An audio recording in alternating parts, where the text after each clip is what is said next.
What's up everybody? I hope you're doing well. It's time today for another Psychologist Trainee fail video. If you're not familiar with the structure of this series, basically I have this never-ending list of grievances of all the stuff that went wrong for me as a trainee before becoming a psychologist, and I'm just kind of sharing them one by one in this series. In all seriousness, it's not just about complaining. I really think that there's a lot that needs to change in how we structure our grad school or training programs. I mean, I get comments from you all the time about how you're just completely worked into the ground, and that was my story too. And then to pile on top of that, people being toxic, unhealthy, abusive, you name it. Y'all, we need to do something about this. So I'm gonna keep posting these videos in the hopes that you find it encouraging if you're a trainee or you had these experiences back when you were a trainee, or maybe it might just encourage some of you all to set some healthier boundaries, speak up, or do whatever you need to do. In today's video, I'm gonna tell you about the time I got a B in one of my classes because of a health emergency.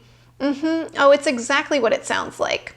I'll tell you what happened. So this is back in October of 2009.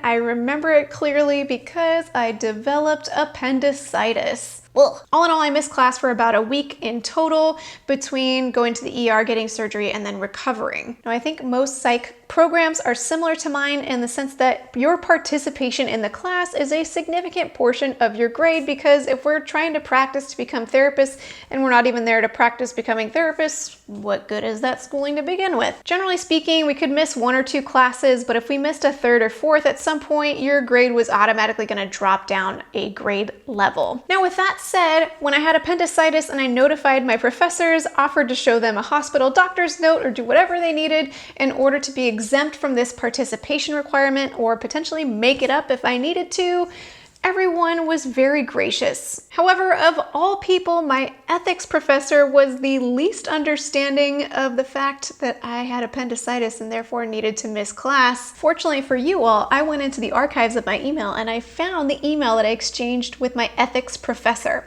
Now, the first one I sent before I realized that it was appendicitis, but I definitely wasn't able to come to class. I was feeling really sick. So I said, "Hi, Dr. So-and-so, I'm emailing to let you know that I'm sick and will be unable to attend class today.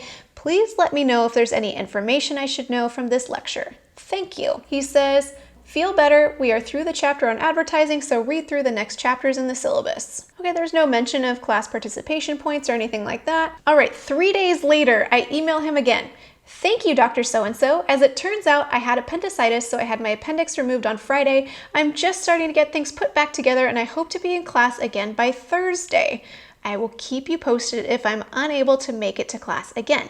Thank you." And he responded, and all he said in his response, all caps, "Heal well and soon." So this was the extent of my communication with my professor about the fact that I had appendicitis and would be missing class. Now fast forward to the end of the semester, and this professor liked to go over our end of the semester grades all together before they were finalized in the report card. Now, I'm very type A, and I was extra type A in grad school because I was also super anxious. And so I had pre-calculated all my grades and all my classes and made sure I knew that I was getting an A in every single class. And when I calculated my grades for this ethics class, I did not dock myself any participation points for those days that I missed class because of appendicitis. So when I meet with my professor and he tells me I have a B for the semester, I was incredibly confused. And I said, "Oh, I'm sorry, there must be a mistake. I've kept track of my grades.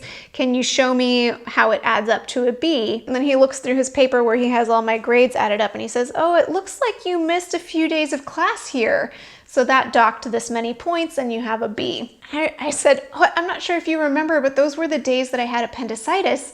I'm so sorry I wasn't able to come to class, but I did let you know." He said, I forgot about that. "Yeah, so that's why you have a B in the class." I said, I'm really sorry. I didn't realize that you were going to dock those points." And he said, well, he referenced the syllabus where it was very clear how many classes you could miss before you lose the points. I was aware of that.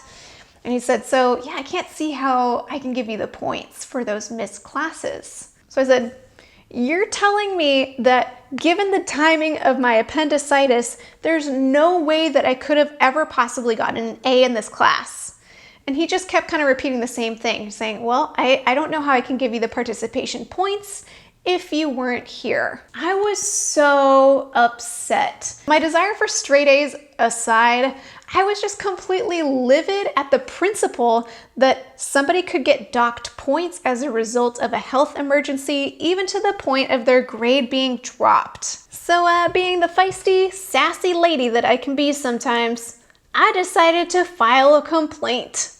Oh yes, I filed more than one complaint during grad school, thus pegging me as the lady who files complaints, but it just didn't seem right. They said that it was lame that my professor docked my grade, but because it was so clearly written in the syllabus that there was nothing they could do. Okay, let me repeat something I said before. It's not that I got a B and that therefore it's the end of my world, because honestly, that B has had zero impact on the rest of my life. But it's this principle that somehow like going to school and participating in class is more important than anything else in life. I mean, to this point, I remember the very first day of school, my first year, I was in this class and the professor was going around greeting everyone after going through the syllabus. And I remember one girl in the class said, oh, you know, Professor so-and-so, my wedding is coming up next month and I'm going to miss a couple of classes.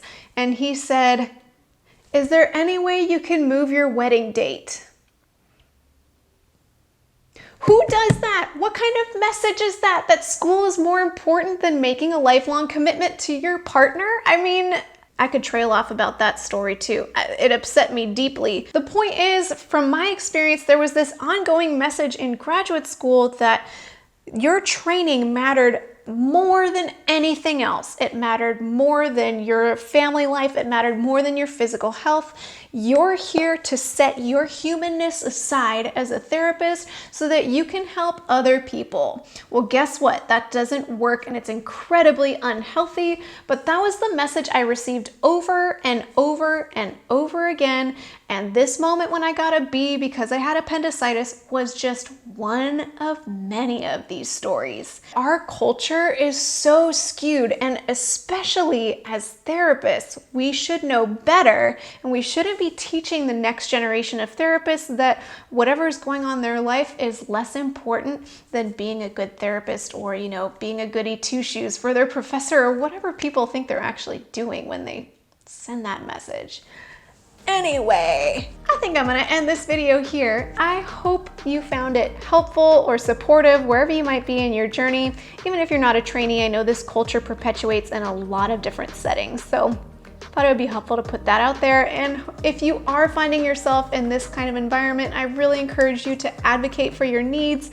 And if in the end you get the B or the whatever it is as a result of you doing what's the right thing for you, just, you know, whatever those people have to say about you or evaluate about you doesn't have any bearings on your worth as a person. So, and with that, a thank you to TherapyNotes.com for sponsoring this video and helping make our lives easier when it comes to not only scheduling, notes, and billing as they always have, but also now with their release of their telehealth beta platform. If you haven't checked it out, I encourage you to give it a try. It's super easy to use, and you can try it for free for 2 months by clicking the link in my description box. Check it out, and I hope you enjoy it, and I'll catch you on the flippity flip. Until next time, from one therapist to another, I wish you well.